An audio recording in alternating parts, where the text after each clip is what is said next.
क्या सरकार करोड़ों लोगों की गाड़ियों पर एक एक्सपेरिमेंट कर रही है? क्या आप सब जाने अनजाने एक ट्रायल का हिस्सा बन चुके हैं?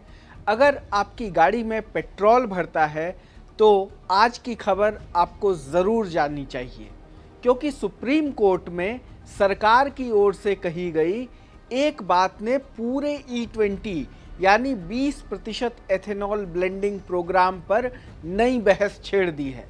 सवाल यह है कि क्या सरकार करोड़ों लोगों की गाड़ियों पर एक एक्सपेरिमेंट कर रही है? अगर हाँ, तो क्या लोगों को इसकी जानकारी दी गई थी? पहले पूरा मामला समझिए। मंगलवार को सुप्रीम कोर्ट में एक केस की सुनवाई हो रही थी।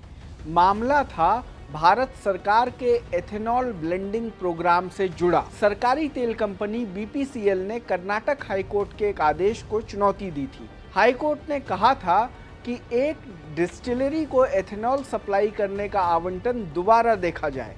बीपीसीएल का तर्क यह था कि अगर अब आवंटन बदला गया तो पूरे देश का E20 प्रोग्राम प्रभावित हो सकता है। इसी सुनवाई के दौरान सरकार की ओर से अटॉर्नी जनरल आर वेंकटरमणी ने एक ऐसी बात कही जिसने एक नई बहस शुरू कर दी।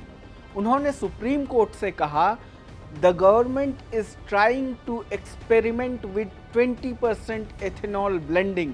We will have results of that by next year. यानी सरकार 20% एथेनॉल ब्लेंडिंग पर एक एक्सपेरिमेंट कर रही है और उसके नतीजे अगले साल तक सामने आएंगे।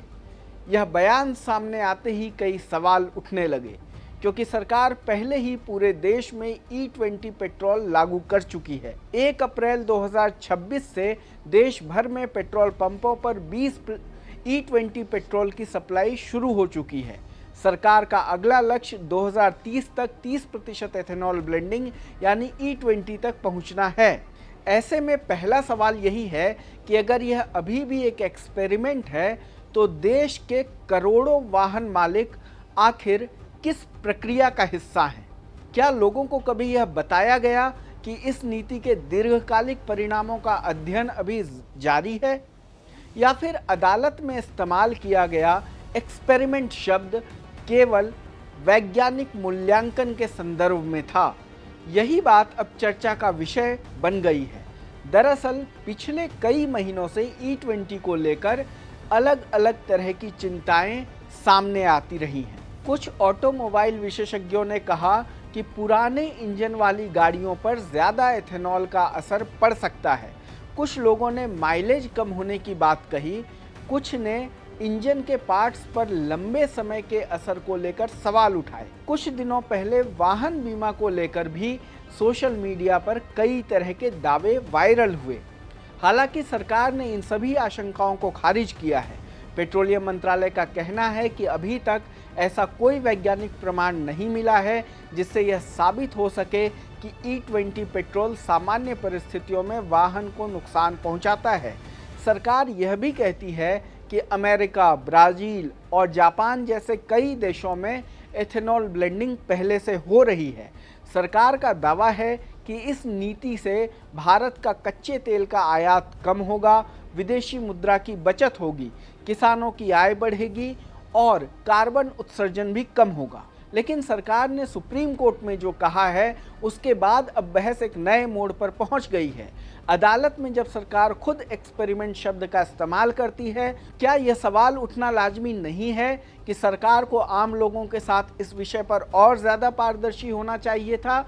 एक सवाल और भी उठ रहा है, अगर किसी भी सार्वजनिक नीति के असर का आकलन अभी बाकी है तो क्या सरकार को लोगों को पहले से इसकी पूरी जानकारी नहीं देनी चाहिए थी?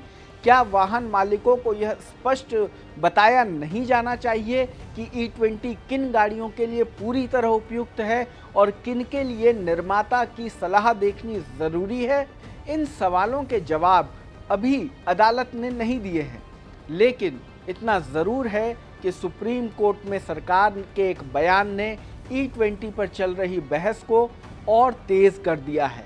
अब देखना होगा कि अदालत इस मामले में क्या फैसला लेती है और सरकार आने वाले दिनों में एक्सपेरिमेंट शब्द को लेकर कोई और स्पष्टीकरण देती है या नहीं। एथेनॉल ब्लेंडिंग और E20 पेट्रोल को लेकर आपका क्या अनुभव रहा है और आप इस बारे में क्या सोचते हैं, हमें कमेंट बॉक्स में बताएं। देश दुनिया की तमाम खबरों को देखने के लिए जुड़े रहें लोकमत हिंदी के साथ। धन्यवाद।